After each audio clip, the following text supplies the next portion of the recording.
தொழில் முனையாக ஆர்வமுள்ள அனைவருக்கும் வணக்கம். லாஸ்ட்டாக வந்த வீடியோவில் மாற்றி யோசிக்கிறது சம்மந்தமாக ஒரு வீடியோவை பார்த்தோம். இந்த வீடியோவில் அதுக்கு வலு சேர்க்குற மாதிரியான ஒரு குட்டி கதையை பார்க்கலாம். வாங்க வீடியோக்குள்ளே போகலாம்.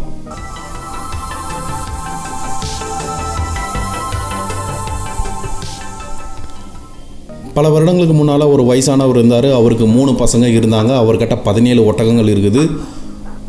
கொஞ்ச நாள் கழித்து அந்த வயசானவர் இறந்து போகிறாரு. இறந்து போனதுக்கப்புறம் பார்த்திங்கன்னா ஒரு உயில் எழுதி வைக்கிறாரு. அந்த உயில் வந்துட்டு இந்த பசங்கிட்ட கிடைக்குது. அந்த உயிலில் என்ன எழுதியிருக்காருன்னு பார்த்தீங்கன்னா அந்த 17 ஒட்டகங்களையும் எப்படி பிரித்து எடுத்துக்கலாம் அப்படின்றத வந்துட்டு தெளிவாக எழுதிட்டு போயிருக்காரு. அந்த உயிலில் என்ன எழுதியிருக்குதுன்னு பார்த்தீங்கன்னா முதல் மகனுக்கு வந்துட்டு 2ல் 1 பங்கும், ரெண்டாவது மகனுக்கு பார்த்திங்கன்னா 3ல் 1 பங்கும், மூன்றாவது மகனுக்கு பார்த்திங்கன்னா 9ல் 1 பங்கும் வந்துட்டு ஒட்டகத்தை பிரித்து எடுத்துக்க சொல்லியிருக்காரு. அவர் சொன்ன கணக்கு பிரகாரம் பார்த்தீங்கன்னா 2ல் 1 பங்கு அப்படின்னு பார்த்தீங்கன்னா 8.5, 3ல் 1 பங்கு அப்படின்னு பார்த்தீங்கன்னா 5.6, 9ல் 1 பங்குன்னு பார்த்தீங்கன்னா 1.8 இந்த மாதிரி வந்துட்டு விகிதங்களில் வருது. ஸோ மகன்கள் வந்துட்டு குழம்பி போகிறாங்க.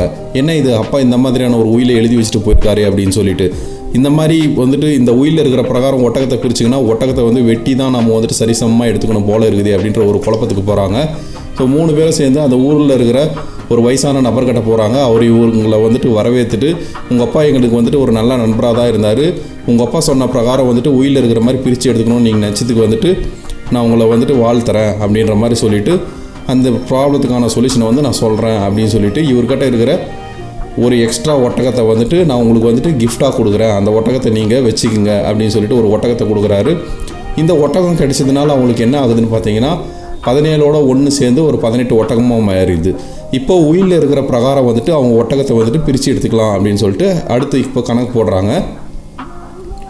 ஸோ மூத்த மகனுக்கு பார்த்தீங்கன்னா 9 ஒட்டகங்களும், இரண்டாவது மகனுக்கு பார்த்தீங்கன்னா 6 ஒட்டகங்களும், மூன்றாவது மகனுக்கு பார்த்தீங்கன்னா 2 ஒட்டகங்களுமா வந்துட்டு இப்போ சரிசமமாக பிரித்து எடுத்துக்க முடியுது. பார்த்தீங்கன்னா 9 + 6 + 2ன்னு கணக்கு போட்டால் 17 ஒட்டகங்களை மட்டும் தான் பிரித்து எடுத்துனுங்கிறாங்க. இப்போ 18ல் 17 போச்சுன்னா ஒரு ஒட்டகம் அப்படியே இருக்குது. ஸோ இந்த வயசானவர் என்ன சொல்கிறாரு, உங்கள் ப்ராப்ளத்துக்கு வந்துட்டு நான் சொல்யூஷன் சொன்னதுனால இந்த ஒரு ஒட்டகத்தை வந்துட்டு நானே எடுத்துக்கிறேன் அப்படின்னு சொல்லிட்டு அந்த ஒட்டகத்தை வந்துட்டு திரும்பி அவரே எடுத்துக்கிறாரு.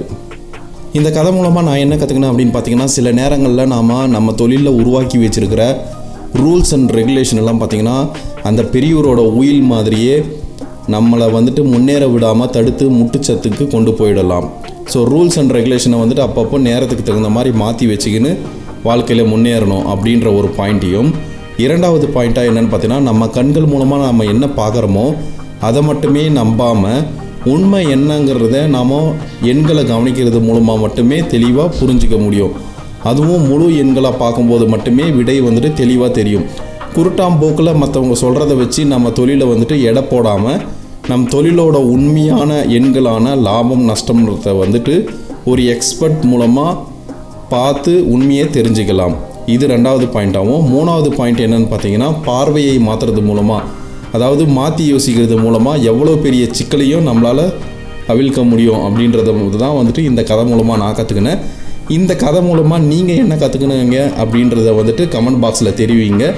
இந்த வீடியோ பிடிச்சிருந்தால் லைக் பண்ணுங்கள். வாழ்க்கையில் முன்னேற துடிக்கிற உங்களுடைய நண்பர்களுக்கு ஷேர் பண்ணுங்கள். சூப்பர் மென்டா சேனலுக்கு சப்ஸ்கிரைப் பண்ணுங்கள். மீண்டும் உங்களை அடுத்த வீடியோவில் சந்திக்கின்றேன். மிக்க நன்றி.